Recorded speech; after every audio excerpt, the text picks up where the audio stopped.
Hello guys, welcome in another video. और यार, आज की वीडियो में हम सीखेंगे कि कैसे हम अपनी फ्रंट एंड एप्लीकेशंस को, चाहे वो रिएक्ट में बनी है, चाहे जावास्क्रिप्ट में बनी, चाहे किसी भी टेक्नोलॉजी पे बनी है, कैसे हम उनको लोकल होस्ट से एक लाइव यूआरएल पे शिफ्ट कर सकते हैं, एक डोमेन पे शिफ्ट कर सकते हैं, जिससे पूरी वर्ल्ड में कोई भी बंदा हमारी एप्लीकेशन को यूज कर पाए यार। और ये एब्सोल्युटली फ्री होने वाला है, हमको कहीं भी डोमेन परचेज या कोई भी होस्टिंग परचेज करने की जरूरत नहीं पड़ेगी। तो इसके लिए हम यूज करेंगे फायरबेस का। सबसे पहले आपको गूगल पे आना है और आपको टाइप करना है फायरबेस। और ये जो फायरबेस आ रहा है, आपको इस पे क्लिक करना है, गेट स्टार्टेड। आपको ऐड अ प्रोजेक्ट पे क्लिक करना है। आपको अपने प्रोजेक्ट का नेम देना है, कंटिन्यू। आपको इस सेटिंग को डिसेबल करना है, create project. It will take some time. Until then, you can hit the like button and subscribe and put a little comment also. You are enjoying it or not? Cool. So I'll tell you, Firebase एक service है यार, जिसकी help से आप अलग अलग चीजें use कर सकते हो। अगर आप चाहते हो कि आप खुद का डेटाबेस नहीं बनाना चाहते, आप ऑथेंटिकेशन नहीं इंप्लीमेंट करना चाहते, तो फायरबेस एक सोल्यूशन है जो कि ये सब कुछ आपको प्रोवाइड कराता है। आप फायरबेस की authentication, real time database, hosting, storage, ये सब कुछ यूज कर सकते हो। अभी के लिए हम सिर्फ होस्टिंग को यूज करेंगे। बट इससे पहले आपको छोटा सा स्टेप ये करना है कि आपको या तो ये बटन दिख रहे होंगे, या तो आप यहाँ पे सेटिंग्स पे आओ, प्रोजेक्ट सेटिंग पे आप क्लिक करो, और आप बॉटम में आओ और आपको इस वेब वाले बटन पे क्लिक करना है। और यहां से आपको एक नाम देना है। अगेन आप यहाँ पे कुछ भी नेम दे सकते हो यार। तो मैंने यहाँ पे अगेन टू लिख दिया, और आपको इस पे चेक नहीं करना है, रजिस्टर ऐप। तो बस ये हमारा काम डन हो गया है। हम कंटिन्यू टू कंसोल पे क्लिक करेंगे अभी, और हमें अब यहाँ पे बिल्ड में जाना है, और हमें सर्विस यूज करनी है होस्टिंग। तो हम इस पे क्लिक करेंगे, आपको गेट स्टार्टेड पे क्लिक करना है। तो अब हमें इन तीनों स्टेप्स को फॉलो करना है। और पहला स्टेप है कि हमको ये पैकेज अपने सिस्टम में ग्लोबली इंस्टॉल करना है। तो उसके लिए आपके पास npm इंस्टॉल होना चाहिए, मतलब आपके पास आपके सिस्टम में नोड इंस्टॉल होनी चाहिए, क्योंकि npm की हेल्प से हम इस पैकेज को ग्लोबली इंस्टॉल करेंगे। और हम इसको ग्लोबली इंस्टॉल कर रहे हैं यार। तो अगर आप अपने विंडोज में हो, तो आपको अपना जो टर्मिनल है, या आपको जो अपना जो पावर शेल या कमांड प्रॉम्प्ट है, उसको रन एज अ एडमिनिस्ट्रेटर करना है। कैसे करते हैं? आप पावर शेल को सर्च करो और राइट क्लिक करो, उस पर लिखा होगा ओपन, और उस पर लिखा होगा रन एज एडमिनिस्ट्रेटर। और अगर आप मैक में हो या लिनक्स में हो, तो आपको बस sudo कमांड लगानी है, और फिर आप इसको पेस्ट कर दो। फिर ये आपके पास आपका पासवर्ड पूछेगा। ये पासवर्ड आपके सिस्टम का पासवर्ड होगा, और फिर यहाँ पे ये पैकेज को इंस्टॉल कर देगा। देखो, मेरा ये सक्सेसफुली डाउनलोड हो गया है। और अगर आपको यार कहीं भी इस टेक्स्ट में कोई रेड कलर दिख रहा है, कुछ भी रेड कलर से लिखा है, तो मतलब आपकी डाउनलोड अनसक्सेसफुल हुई है। आप उसको दोबारा डाउनलोड करो, या दोबारा उसको रन करने की ट्राई करो। तो मेरा अभी सब कुछ सही है। तो हम यहाँ से करते हैं नेक्स्ट।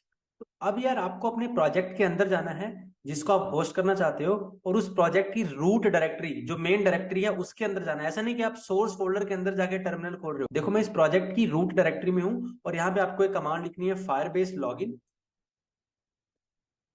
Firebase login.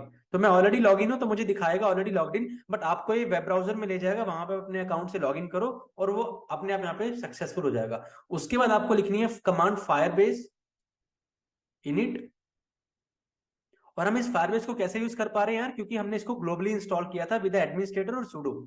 अब आपको यार इनमें से किसी और एक ऑप्शन को सेलेक्ट करना है। तो ये थोड़ा सा टिपिकल है, आपको ऑप्शंस पे अप एंड डाउन जाने के लिए अप एंड डाउन एरो की का यूज करना है। अगर आप किसी ऑप्शन को सेलेक्ट करना चाहते हो, तो आपको स्पेस दबाना है।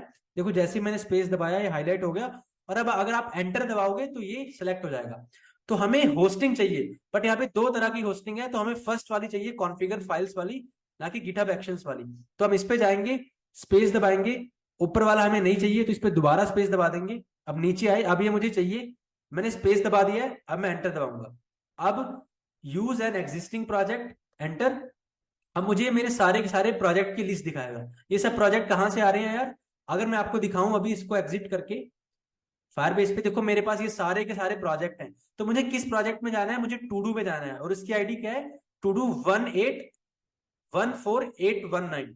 तो मैं उसको ढूंढूंगा यहाँ पे, टू डू वाले को। देखो, ये मुझे मिल गया, टू डू 14819, और इसका नेम टू डू है। तो मैं इस पे गया, और मैंने एंटर दबा दिया। अब आपसे बोलेगा कि मुझे उस डायरेक्टरी का नाम दो जिसके अंदर वो कोड पड़ा है, जो मुझे होस्ट करना है। तो अगर आप अभी रिएक्ट में हो, तो आप इसको लिख दो बिल्ड। कि मैं बोलूंगा कि यार, मेरे यहाँ पे एक बिल्ड नाम का फोल्डर है, उसके अंदर जो भी है उसको अपलोड कर दो। अभी के लिए बिल्ड नाम का यहाँ पे कोई फोल्डर नहीं है, मैं आपको बताऊंगा लेटर ऑन ये क्या है। तो ये बोल रहा है configure a single page application, में बोलूंगा यस, क्योंकि बाय डिफॉल्ट ये एक सिंगल पेज एप्लीकेशन है। Automatic builds, no. And done हो गया। देखो अब यहाँ पे एक बिल्ड नाम का फोल्डर बन गया है। तो बेसिकली इस बिल्ड नाम के फोल्डर के अंदर जो भी कोड होगा वो आपकी फायरबेस की होस्टिंग पे डिप्लॉय हो जाएगा। तो अभी इसके अंदर एक डमी index.html फाइल है, पर मैं चाहता हूं कि मेरा कोड इसके अंदर जाए। तो देखो जब भी हम रिएक्ट का कोड बनाते हैं तो जो ये हम लिखते हैं कोड, ये टेस्टिंग, ये डेवलपमेंट के लिए होता है। बट अगर आपका एक कोड डन हो गया और अब आप इसको प्रोडक्शन में लेना चाहते हो तो हमको इसका एक ऑप्टिमाइज बिल्ड बनाना पड़ता है। तो इसके लिए कमांड होती है npm run बिल्ड। अगर मैं आपको बिल्ड फोल्डर अभी डिलीट कर दूं जो फायरबेस ने बनाया है, तो जब आप इस कमांड को रन करोगे npm रन बिल्ड, मैं npm को बोल रहा हूं कि मेरे प्रोजेक्ट का एक बिल्ड बना दो, फाइनल बिल्ड, तो ये अपने आप यहाँ पे बिल्ड फोल्डर बना देगा मेरे लिए, जिसके अंदर मेरी फाइल होंगी। और मैंने फायरबेस को क्या बोल रखा है कि बिल्ड नाम के फोल्डर के अंदर जो भी होगा तुम उसको होस्ट कर देना। तो अब बस मैं यही करूंगा। अब आपको बस कमांड लिखनी है फायरबेस डिप्लॉय, और जैसे ही आप फायरबेस डिप्लॉय कमांड लिखोगे ये बिल्ड नाम के फोल्डर के अंदर जाएगा, जो कुछ भी होगा उसको डिप्लॉय कर देगा। और इसके अंदर मेरी रिएक्ट एप्लीकेशन का प्रोडक्शन बिल्ड है। अगर मैं इस पर क्लिक करूं तो कुछ ना कुछ एक्शंस करेगा। अब देखो इसने हमें दो चीजें दी, होस्टिंग यूआरएल है और कंसोल यूआरएल है। हमें होस्टिंग यूआरएल पे जाना है। देखो यहाँ पे मेरा टू डू एप्लीकेशन रन हो रही है। अब आप इस यूआरएल को किसी को भी दो, वो इसको एक्सेस कर पाएगा। अब देखो हमारे पास यहाँ पे एप्लीकेशन मुझे दिख रही है। अब लेट अस सपोज कल को आपने इसमें कुछ चेंजेस कर दिए, मैंने बोला टू डू ऐप और यहाँ पे मैंने लिख दिया अपडेटेड। अब आप चाहते हो कि अब आप इस नए अपडेटेड कोड को सर्वर पे, अब आप चाहते हो कि आपकी डिप्लॉयमेंट में ये नया अपडेटेड कोड डिप्लॉय हो। तो अगेन प्रोसेस क्या है, अब हमें वो सब कुछ नहीं करना, कॉन्फ़िगर करना, लॉगिन करना, इनिट करना, वो हो चुका है एक बार। देखो यहाँ पे हमारे पास फायरबेस की फाइल्स बन चुकी हैं डॉट फायरबेस करके, इसमें वो सब कुछ है। अब बस हमें इसको दोबारा डिप्लॉय करना है। तो डिप्लॉय जैसे ही अगर मैं फायरबेस डिप्लॉय कमांड लिखूंगा तो ये इस बिल्ड फोल्डर को डिप्लॉय कर देगा। बट इस बिल्ड फोल्डर के अंदर तो पुराना कोड है, तो मैं क्या बोलूंगा npm run build, ताकि दोबारा से ये मेरे अपडेटेड कोड का बिल्ड बना दे। तो दोबारा से मैंने npm run build किया क्योंकि मेरा कोड चेंज हुआ। अब इसका ये दोबारा बिल्ड बनाएगा और इस फोल्डर को अपडेट कर देगा। अब मैं कमांड लिखूंगा फायरबेस डिप्लॉय दोबारा, अब दोबारा इस बिल्ड फोल्डर को वो डिप्लॉय कर देगा। तो मेरे कहने का मतलब ये है कि जितनी बार भी आप चेंजेस करोगे, जब आपके चेंजेस डन हो गए हैं और आप चाहते हो कि अब आप इन चेंजेस को सर्वर पे पुश करो, तो आप उसका दोबारा से बिल्ड जनरेट करो और वो बिल्ड आप फायरबेस को दे दो with help of Firebase deploy. अब देखो मैं रिलोड करूंगा तो मुझे यहाँ पे अपडेटेड दिख रहा है। तो आई होप गाइस आपको समझ आया होगा कैसे आप फायरबेस की हेल्प से अपने रिएक्ट के प्रोजेक्ट को सर्वर पे डिप्लॉय कर सकते हो। सो मिलते हैं नेक्स्ट वीडियो में।